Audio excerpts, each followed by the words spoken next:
अस्सलामुअलैकुम नाज़रीन, मैं हूँ मोग़ेज़ अली। नाज़रीन, जिस ख़बर का इंतज़ार था आखिरकार वो आ गई है। पूरे पाकिस्तान बल्कि जितनी भी ओवरसीज़ पाकिस्तानी हैं वो भी बड़ी दिलचस्पी के साथ इस ख़बर को देख रहे थे और वो भी परेशान थे कि जनाब पाकिस्तान में क्या होगा। 20 अप्रैल का आज दिन है। आज तहरीक लब्बैक पाकिस्तान ने मुल्क गिर हड़ताल का ऐलान किया हुआ था। आपको मैं लम्हा ब लम्हा अपडेट करता जा रहा हूँ। अब जनाब ख़बर ये सामने आई है कि तहरीक लब्बैक पाकिस्तान ने अपने जितने भी धरने हैं और ख़ास कर लाहौर में यतीम खाना चौक पर जो उनका एक मेन धरना था मस्जिद रहमतुल आलमीन के पास, वो ख़त्म करने का ऐलान कर दिया है। लेकिन असल बात यह है कि किन शराइत पर ये मामला जो है ख़त्म किया गया है। साद रिज़वी साहब रिहा होंगे नहीं होंगे, और जनाब इनका जो जमात का कलदम करार दिया गया है, बैन की गई है, इसके ऊपर बैन कब उठेगा, कैसे उठेगा और क्या क्या मुतालबात रखेंगे, क्या क्या बातें होती रहीं मुज़ाकराती टीम में, ये सारी खबर सारी बातें आपको मैं इस व्लॉग में बताऊँगा। शुरू कर लेते हैं कि पहले थोड़ा सा आपको मैं बता दूँ कि 4 अदवार हुए हैं मुज़ाकरात की। उलमा कराम जिसमें हामिद रज़ा साहब हैं, उनका बड़ा कलीदी किरदार है। वो सारा जो ये मामला था इसको लीड कर रहे थे। साद रिज़वी साहब से आज जेल में मुलाकात हुई, अफ्तारी वहाँ पे हुई, 7 घंटे तक वहाँ पे मामला चलते रहे। साद रिज़वी साहब ने अपने मुतालबात सामने रखे, अपना मौक़िफ़ रखा और उसके बाद उलमा कराम ने हुकूमती जो मेम्बरान हैं उनसे मुलाकात की। और जो उलमा कराम थे, मैं आपको बता दूँ कि हुकूमत के वहाँ पर नहीं थे, वो बिल्कुल सालसी का किरदार अदा कर रहे थे। दोनों तरफ का पैगाम, जैसे पैगाम रसानी का मामला होता है वो कर रहे थे। फिर शुरा के साथ मुलाकात हुई। फिर साद रिज़वी साहब ने अपनी शुरा को कहा कि मुझे उनसे मिलने दिया जाए। वो उनसे उनकी मुलाकात हुई शुरा से, वहाँ पे डिस्कस हुआ। फिर हुकूमत के पास जाके जो उलमा कराम थे उन्होंने बताया कि साद रिज़वी साहब और तहरीक लब्बैक के लोग ये मांग रहे हैं, आप क्या दे सकते हैं। हुकूमत ने कहा हम ये दे सकते हैं। फिर वो पैगाम उस तरह पहुँचा। आखिरकार ये दोनों जो टीमें थीं ये दरमियान में आई बैठी, हुकूमत की टीम, साद रिज़वी साहब की टीम, साद रिज़वी साहब ख़ुद अब मौजूद थे।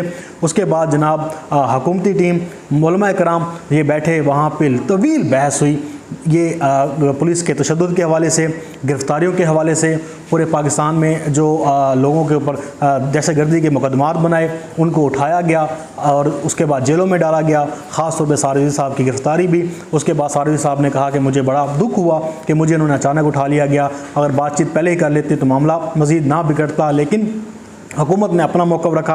अब मामला इस चीज़ पर पहुंचा है कि हुकूमत ने इस बात पे तस्दीक की है और ये हुकूमती ज़राए भी बता रहे हैं और हम तक ये सारी खबर पहुंच रही है कि जनाब कि वो पाकिस्तान में, पाकिस्तान की कौमी असम्बली में एक करारदाद आज ही पेश करेंगे और ये प्राइवेट मेंबर जो है ये पेश करेगा, जिसमें फ्रांसीसी सफ़ीर की को मुल्क से बदर करने की, मुल्क से भेजने की भी उसमें शिक शामिल की जाएगी और उसके ऊपर डिबेट होगी। फिर जो ऐवान कार्रवाई करेगा, ऐवान की जो राय होगी वो फिर तहरीक लब्बैक पाकिस्तान की और हुकूमत की और जो इस मुज़ाकराती टीम में शामिल था उनकी राय होगी। ये तो बात होगी कि असल में लोग कह रहे हैं कि करारदाद पेश की जाएगी, लेकिन कोई मतन नहीं बता रहा, ये नहीं बता रहा कब पेश की जाएगी। लेकिन ये मुतालबा जो है तहरीक लब्बैक ने इंक्लूड कराया। लेकिन इसके साथ साथ असल मामला ये है कि जो उनके कारकुन हैं जो गिरफ़्तार हैं उनकी रिहाई का इम्कान भी है। उनके ऊपर इत्तफ़ाक़ किया गया है। हुकूमत ने कहा कि हम जो लोग हैं उनको रिहा कर देंगे, जो भी जिनके ऊपर दहशतगर्दी के मुकदमात हैं उनको देखने के बाद उन्हें रिहा किया जाएगा। जिनके ऊपर मुकदमात हैं दहशतगर्दी के वो अदालतों से रिलीफ हासिल करेंगे और कुछ जो है हुकूमत भी उन्हें रिलीफ फराहम करेगी। असल में ये जो सारा मामला है, मैं आपको बता दूं कि इसकी ज़मानत गारंटी ये सालसी कमेटी दे रही है, उलमा कराम दे रहे हैं दोनों तरफ, क्योंकि आग थी एक पूरी तरफ और बातचीत नहीं हो रही थी। ये डायलॉग का 4 दफ़ा राउंड शुरू हुआ, पहला दूसरा डेडलॉक का पे था, तीसरा भी डेडलॉक पे था, चौथा आखिरकार अल्हम्दुलिल्लाह ये मामला रफा दफ़ा हुआ और लाहौर का धरना ख़त्म कर दिया गया। अब जनाब असल मामला ये है कि साद रिज़वी साहब रिहा होंगे या नहीं होंगे और जो उनकी जमात पर पाबंदी लगाई है और कलदम करार दी गई है, उनके साथ मुंजमद कर दिए गए हैं, उनके अकाउंट्स जो है मुंजमद कर दिए गए हैं, पूरी उन्हें एक टेररिस्ट जमात डिक्लेयर कर दिया गया है। इसका क्या बनना है? अब हुकूमत पीछे नहीं हट सकती थी। हुकूमत ने एक फ़ैसला कर लिया था, इसलिए कि हुकूमत अगर इस बैन ऑर्गेनाइजेशन पे पाबंदी हटाती तो फैटफ का इजलास अभी आने वाला है। वहाँ पे कहना था कि आपने तो एक जमात को दहशतगर्द करार दिया, उसके ऊपर पाबंदी हटा रहे हैं, आप तो खुद दहशतगर्दों की सरपरस्ती कर रहे हैं। ये बड़ा टेक्निकल मामला था जिसके ऊपर डेडलॉक बरकरार था। और सफ़ीर को निकालने के ऊपर भी बड़ा डेडलॉक बरकरार था। फिर इमरान खान साहब को रात गए फ़ोन किया गया, उन्हें पूरी सूरत हाल से बताया गया, उन्हें कहा गया कि जनाब ये मुतालबात हैं, इस चीज़ पे एग्री हो रहे हैं। इमरान खान साहब रात गए तक जनाब इस सारे प्रोसेस में जो है साथ साथ शामिल थे, उनकी मशावरत भी शामिल थी। फिर जनाब ये हुआ है कि ये जो इनकी जमात है, इनके पास एक रिव्यू का ऑप्शन है सुप्रीम कोर्ट में।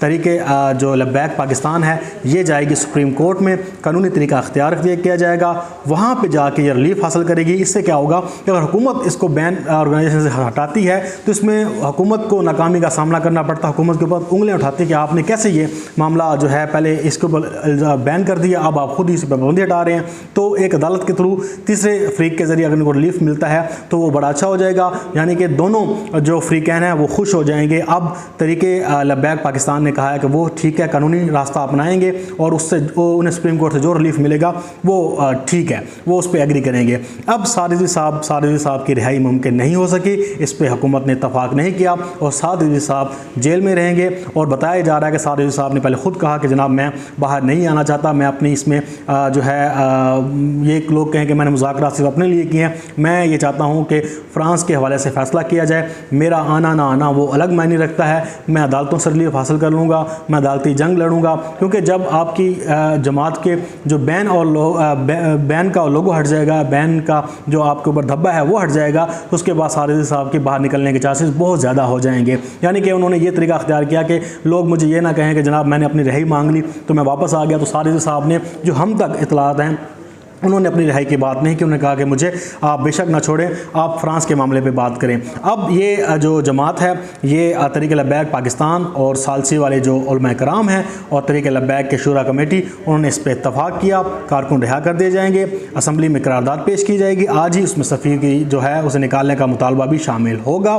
सारिज़ी साहब अभी फ़िलहाल बाहर नहीं आ रहे, इस जमात पर जो बैन है वो हुकूमत नहीं जो है ख़त्म कर रही। अब मैं आपको थोड़ा सा बता दूँ कि इस वफद में शामिल कौन कौन था और कौन से लोग मुज़ाकरात कर रहे थे, जो हम तक हुकूमती टीम और जो दीगर ज़राए हैं तरीक़े लब्बैक के भी हैं, उलमा कराम में से भी कुछ लोग हैं जो हम तक ज़राए के ज़रिए ख़बर पहुँच रही है। तो उन्होंने कहा कि जनाब हुकूमती टीम में गवर्नर पंजाब शेख रशीद नूरुल हक कादरी साहब, हाफिज़ ताहिर अशरफी साहब, राजा बशारत साहब ये थे और इसके अलावा सिक्योरिटी के इदारे यहाँ पर मौजूद थे। इनका जिक्र बहुत लाजमी करना ज़रूरी है क्योंकि वो भी इस सारे मामलात को देख रहे थे। और इसके बाद जो उलमा कराम थे, मैंने आपको बताया कि हामिद रज़ा साहब हैं वो थे, अबुल खैर आज़ाद थे, इसके अलावा जो और उलमा कराम थे वो भी बड़े जो है तरीके से इस मामले को जो है सॉर्ट आउट कर रहे थे। अब हुकूमत की क्या इसमें कामयाबी है, तरीक़े लब्बैक की क्या कामयाबी है? तरीक़े लब्बैक का मामला ये था कि पूरे मुल्क में एक तो ऑपरेशन हो चुके थे, उनके कारकुन जो है पकड़े गए थे, उनकी जो मेन पावर वो पकड़ी जा चुकी थी। तो इसलिए दोनों ने यही समझा कि बेहतर तरीके से इस मामला को सॉर्ट आउट किया जाए। उनके शोहदा थे, उनको दफनाने का मामला भी था। और फिर 20 अप्रैल को एक लाइन दी गई थी, एक एहतजाज की कॉल थी। इस्लामाबाद में कंटेनर लग गए थे, रावलपिंडी फैज़ाबाद जो है इलाका, वहाँ पे कंटेनर बाकायदा मजबूती के साथ लगाए गए थे।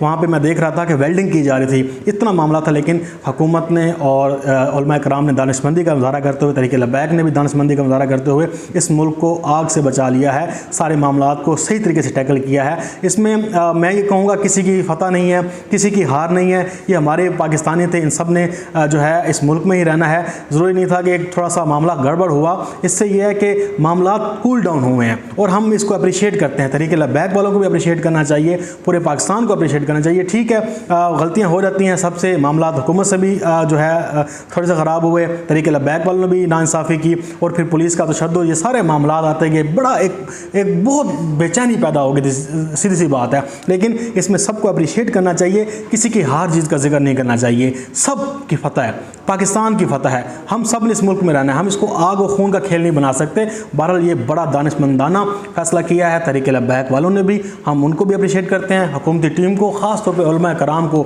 और उन उलमा कराम को उनको उनकी नफ़ी करते हैं जो इस पर आग लगाना चाहते थे। मैं बिल्कुल उन उलमा की बात कर रहा हूँ जिन्होंने हड़ताल की कॉल दी, जो इस सारे मंजर में सामने आ गए, जो हाईजैक करना चाहते थे इस तंजीम को, जो इस पे लाशों पे सियासत करना चाहते थे। बड़ा शुक्र हुआ अल्लाह का कि इन जो पेड़ के मौलवी हैं उनसे जान छूटी। अल्हम्दुलिल्लाह अब धरना ख़त्म हो गया है, पाकिस्तान में अमन ही अमन है और जो पाकिस्तान का अमन तबाह करना चाहते थे उनको शिकस्त फाश हुई है। पाकिस्तान जिंदाबाद, पाकिस्तान पाइंदाबाद। अल्लाह हाफिज़।